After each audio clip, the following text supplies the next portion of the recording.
The investing mistakes to avoid in 2026. So, guys, I'd like to talk about a little bit of my story when it comes to investing and coming from somebody who's been trading stocks and high risk investment for over 5 years.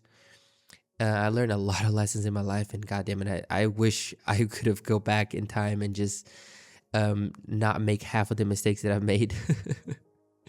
So, the first thing I want to say right off the bat is like, it doesn't matter what kind of investment you're starting right now, but you should not put money that you cannot afford to lose in the beginning, especially if you don't know something, right? Especially if you don't know the type of investment. And right off the bat, I'd like to say that this is not my native language, so this is why I might stutter here and there. But to make long story short, is if you're starting something now and you have no idea how to do it, or you just bought a course, or you're just trying to do something, do not put money that it's gonna kill you.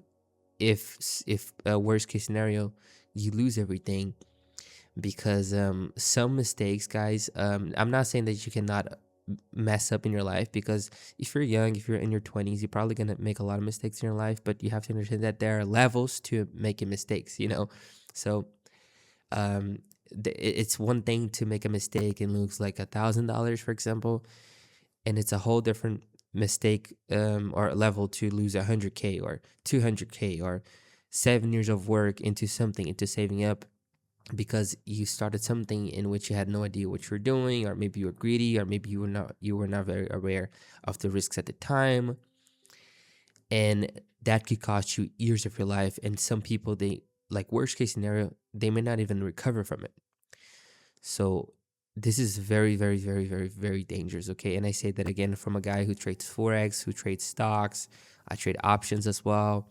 I've tried a lot of things in my early 20s, made a lot of mistakes. All right, and like I said, the biggest lesson is, it's like, a lot of people, we can only learn through making mistakes, but you have to try to diminish the losses as much as possible for whatever mistake you make. So, like, for example, it's better for you to lose 1 month of your life trying something and like $1,000, for example, than 5 years of your life and 100K, right? Because then you lost 5 years plus the money, plus, you're traumatized by the experience, etc., stuff like that. Okay, so this is just one of the things, right?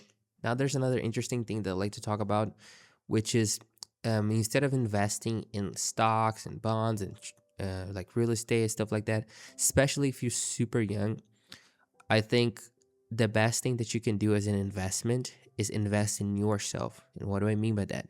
For example, what do you prefer?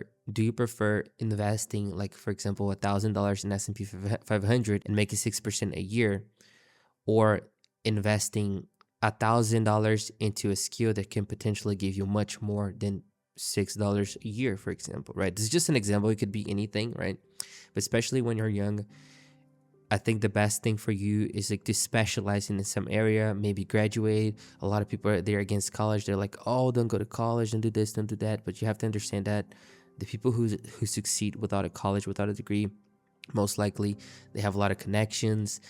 They are the exception to the rule. That's one in a million. A lot of people, they need to, they graduate, they need to get a high paying job, or have a chance to get a high paying job, even though it's not guaranteed. Going to college is not guaranteed as well, but it's better to have that overall than not to have that. All right. So, for example, you can spend money investing in your education so you can hopefully get a better job. So now you can hopefully save up more for your future. That's a good thing to invest as well, because I used to just put money in stocks and this and that, without taking into consideration that if I can just invest in myself and specialize in an area and generate more income a month, I can grow my portfolio so much faster than if I don't do that, right? And that being said, that's one of the few things that I would do, and I still do to this day, right?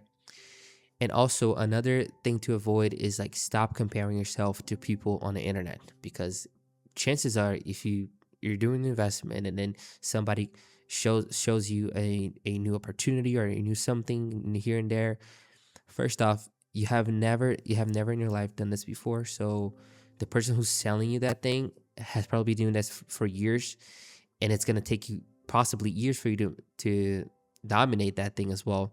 So if you're not careful with it, you run the risk of stopping what you're doing, what's already generating profit right now, to try something that can hopefully give you better results, in which you have no idea if it's going to work or not. So that's why you cannot compare yourself. It's always good to learn from other people. Like I said, the only way to learn is like through, exposing yourself, but you have to understand the limits of everything.